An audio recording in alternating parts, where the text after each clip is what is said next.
श्री घटिकाचल हनुमतिस्तोत्रम्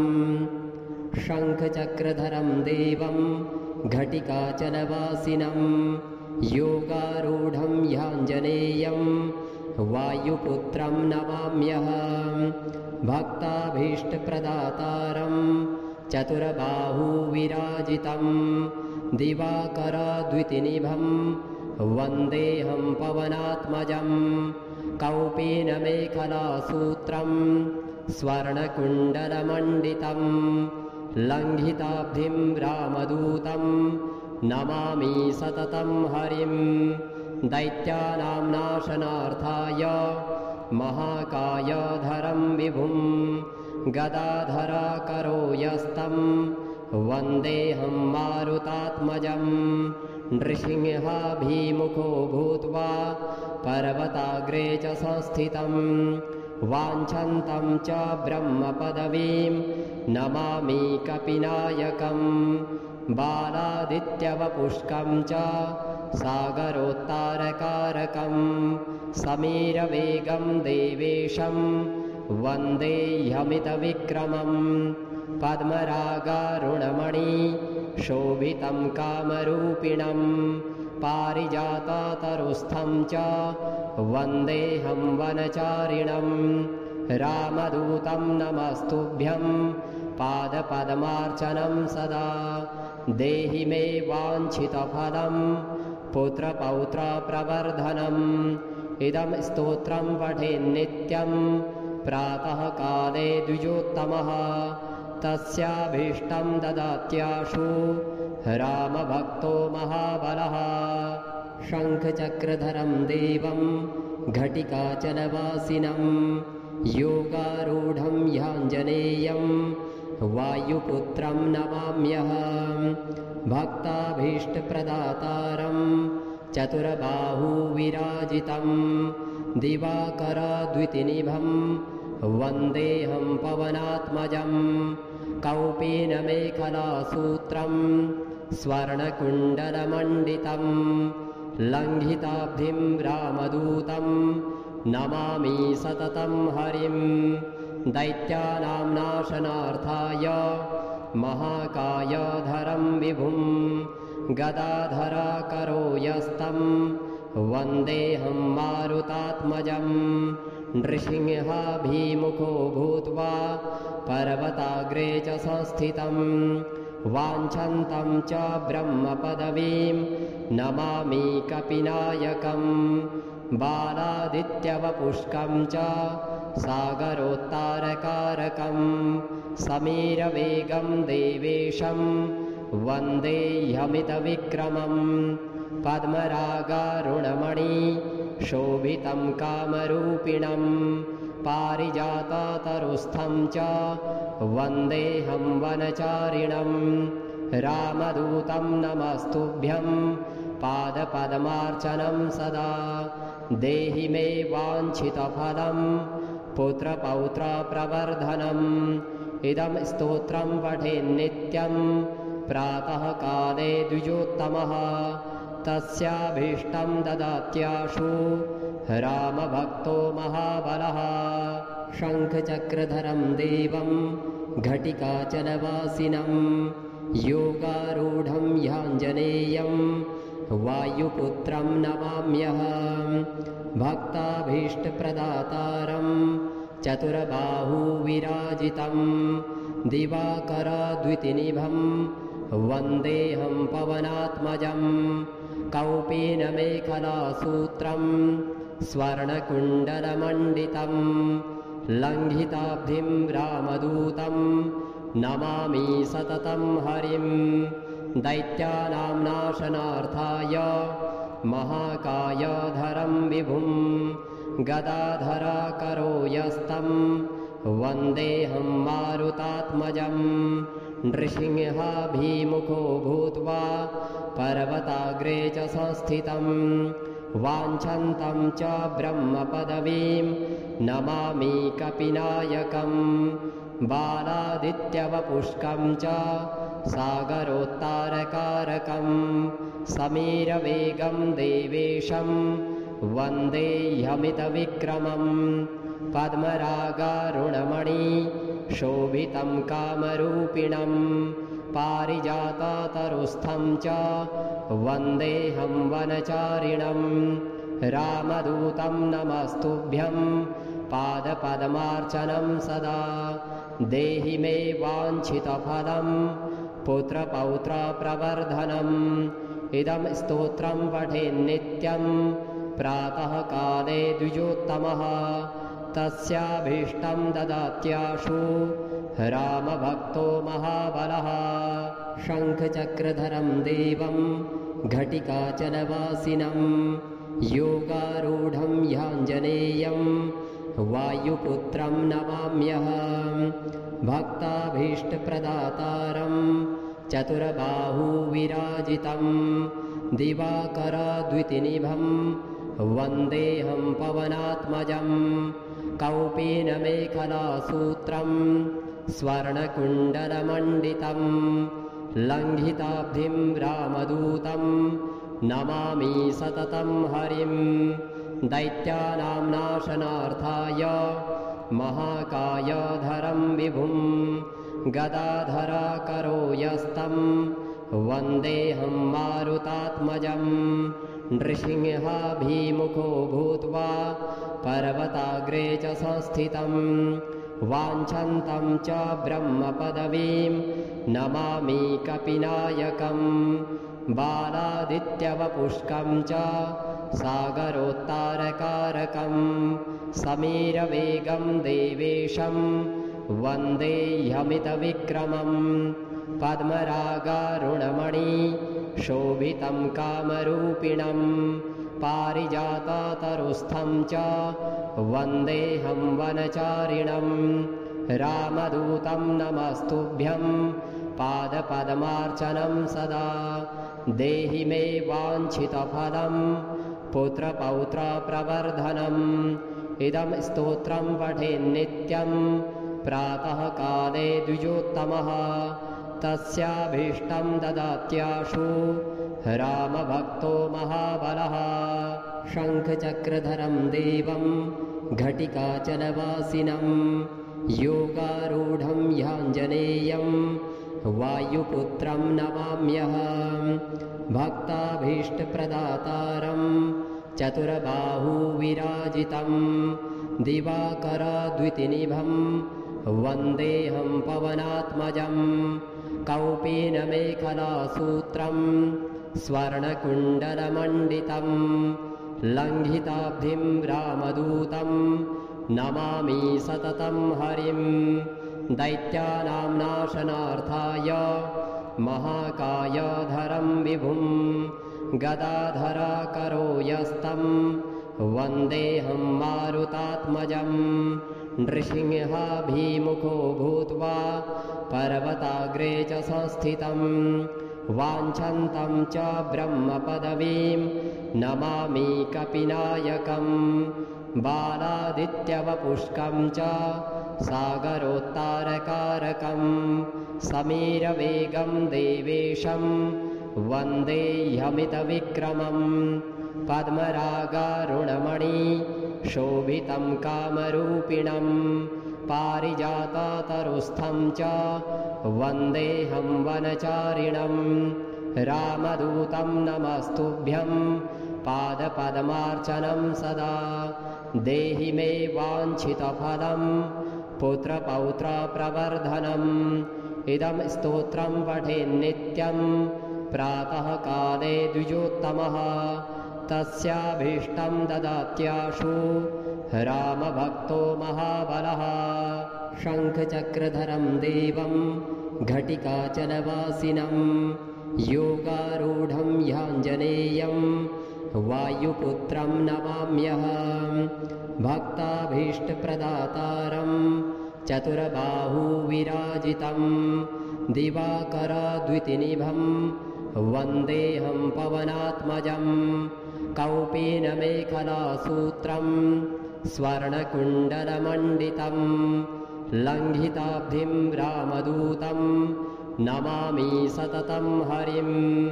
दैत्यानां नाशनार्थाय महाकायधरं विभुं गदाधराकरो यस्तं वन्देऽहं मारुतात्मजं नृसिंहाभिमुखो भूत्वा पर्वताग्रे च संस्थितं वाञ्छन्तं च ब्रह्मपदवीं नमामि कपिनायकं बालादित्यवपुष्कं च सागरोत्तारकारकं समीरवेगं देवेशं वन्देऽहमितविक्रमं पद्मरागारुणमणि शोभितं कामरूपिणं पारिजाततरुस्थं च वन्देऽहं वनचारिणं रामदूतं नमस्तुभ्यं पादपद्मार्चनं सदा देहि मे वाञ्छितफलं पुत्रपौत्रप्रवर्धनम् इदं स्तोत्रं पठेन्नित्यं प्रातःकाले द्विजोत्तमः तस्याभीष्टं ददात्याशु रामभक्तो महाबलः शङ्खचक्रधरं देवं घटिकाचलवासिनं योगारूढं ह्याञ्जनेयं वायुपुत्रं नमाम्यहं भक्ताभीष्टप्रदातारं चतुरबाहुविराजितं दिवाकरद्वितिनिभं वन्देऽहं पवनात्मजं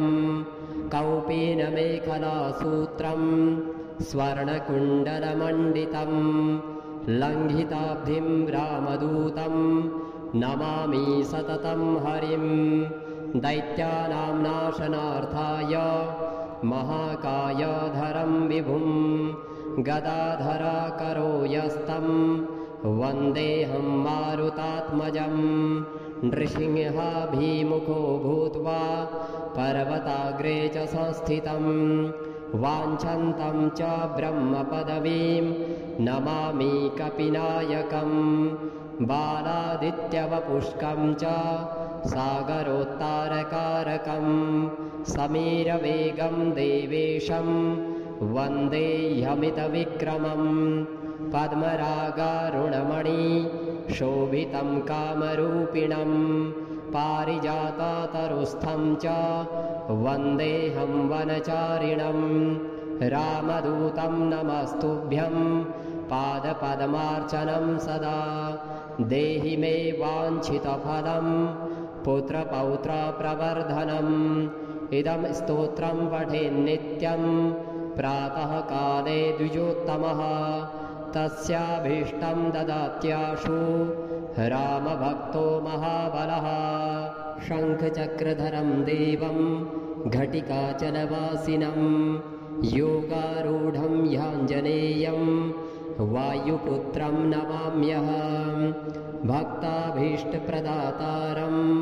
चतुरबाहुविराजितं दिवाकरद्वितिनिभं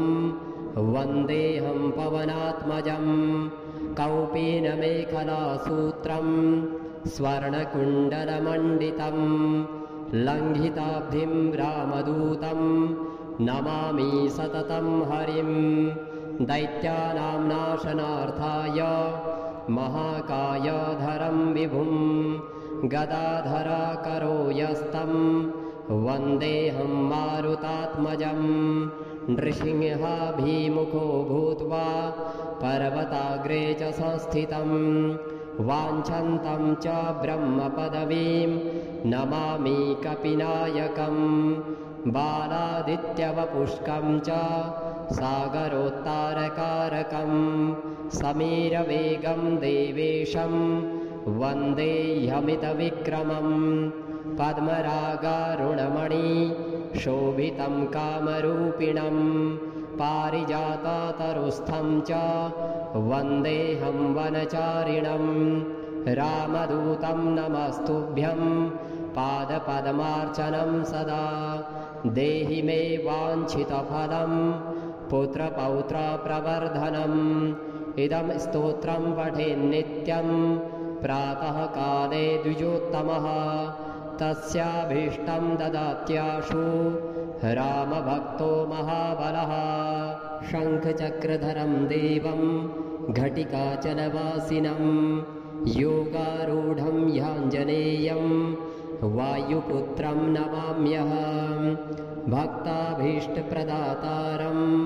चतुर्बाहुविराजितं दिवाकरद्युतिनिभं वन्देऽहं पवनात्मजं कौपीनमेखलासूत्रं स्वर्णकुण्डलमण्डितं लङ्घिताब्धिं रामदूतं नमामि सततं हरिं दैत्यानां नाशनार्थाय महाकायधरं विभुं गदाधराकरो यस्तं वन्देऽहं मारुतात्मजं नृसिंहाभिमुखो भूत्वा पर्वताग्रे च संस्थितं वाञ्छन्तं च ब्रह्मपदवीं नमामि कपिनायकं बालादित्यवपुष्कं च सागरोत्तारकारकं समीरवेगं देवेशं वन्देऽहमितविक्रमं पद्मरागारुणमणि शोभितं कामरूपिणं पारिजाततरुस्थं च वन्देऽहं वनचारिणं रामदूतं नमस्तुभ्यं पादपद्मार्चनं सदा देहि मे वाञ्छितफलं पुत्रपौत्रप्रवर्धनम् इदं स्तोत्रं पठेन्नित्यं प्रातःकाले द्विजोत्तमः तस्याभीष्टं ददात्याशु रामभक्तो महाबलः शङ्खचक्रधरं देवं घटिकाचलवासिनं योगारूढं ह्याञ्जनेयं वायुपुत्रं नमाम्यहं भक्ताभीष्टप्रदातारं चतुर्बाहुविराजितं दिवाकरद्युतिनिभं वन्देऽहं पवनात्मजं कौपीनमेखलासूत्रं स्वर्णकुण्डलमण्डितं लङ्घिताब्धिं रामदूतं नमामि सततं हरिं दैत्यानां नाशनार्थाय महाकायधरं विभुं गदाधराकरो यस्तं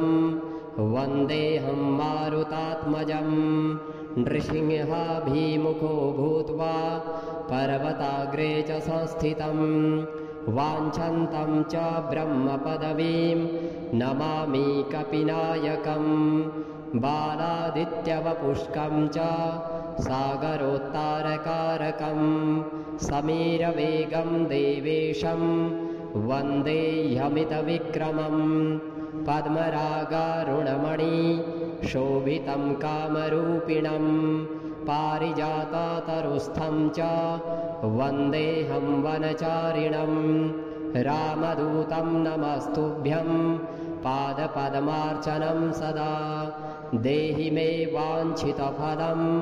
पुत्रपौत्रप्रवर्धनम् इदं स्तोत्रं पठेन्नित्यं प्रातःकाले द्विजोत्तमः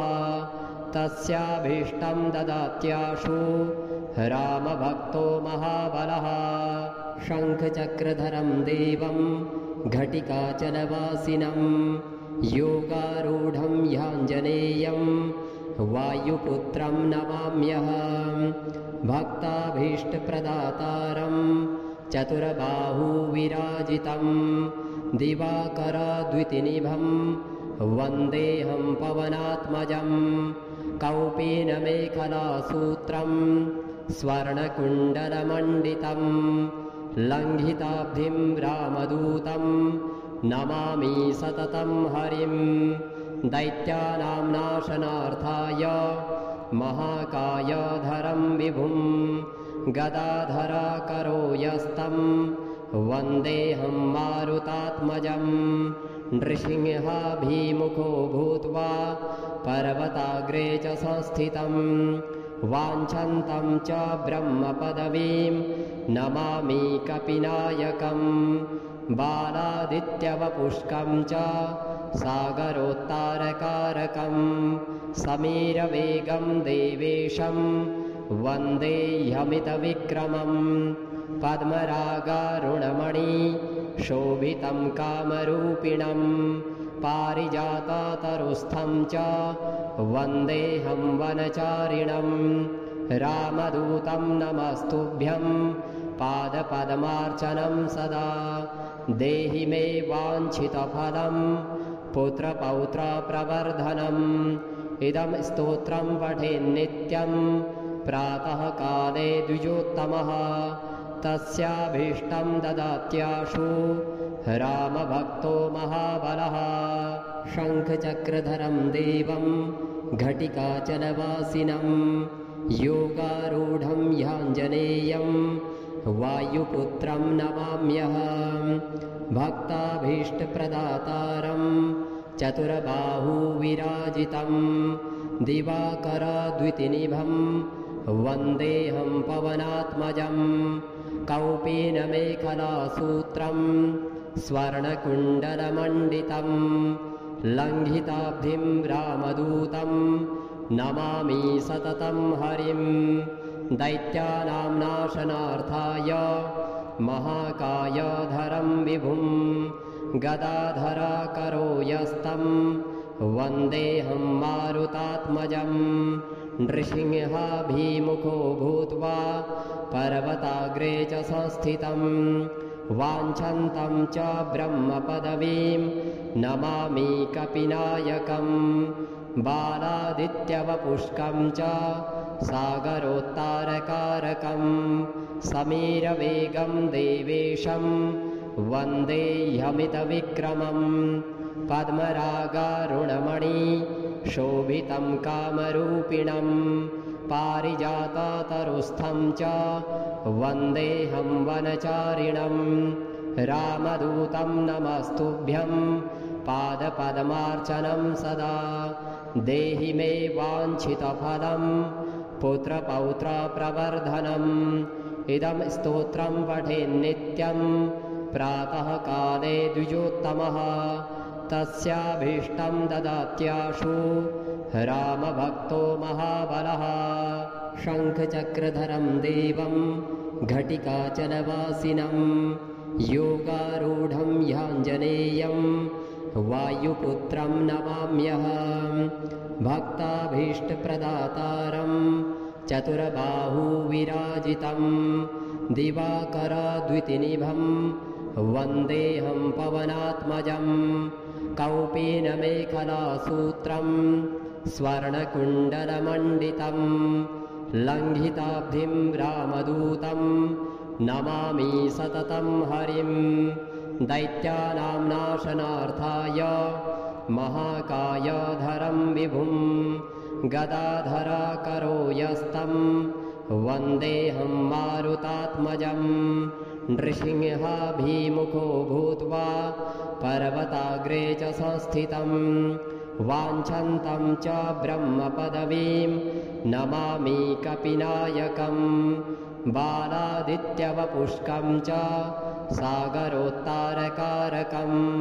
समीरवेगं देवेशं वन्देऽहमितविक्रमं पद्मरागारुणमणि शोभितं कामरूपिणं पारिजाततरुस्थं च वन्देऽहं वनचारिणं रामदूतं नमस्तुभ्यं पादपद्मार्चनं सदा देहि मे वाञ्छितफलं पुत्रपौत्रप्रवर्धनम् इदं स्तोत्रं पठेन्नित्यं प्रातःकाले द्विजोत्तमः तस्याभीष्टं ददात्याशु रामभक्तो महाबलः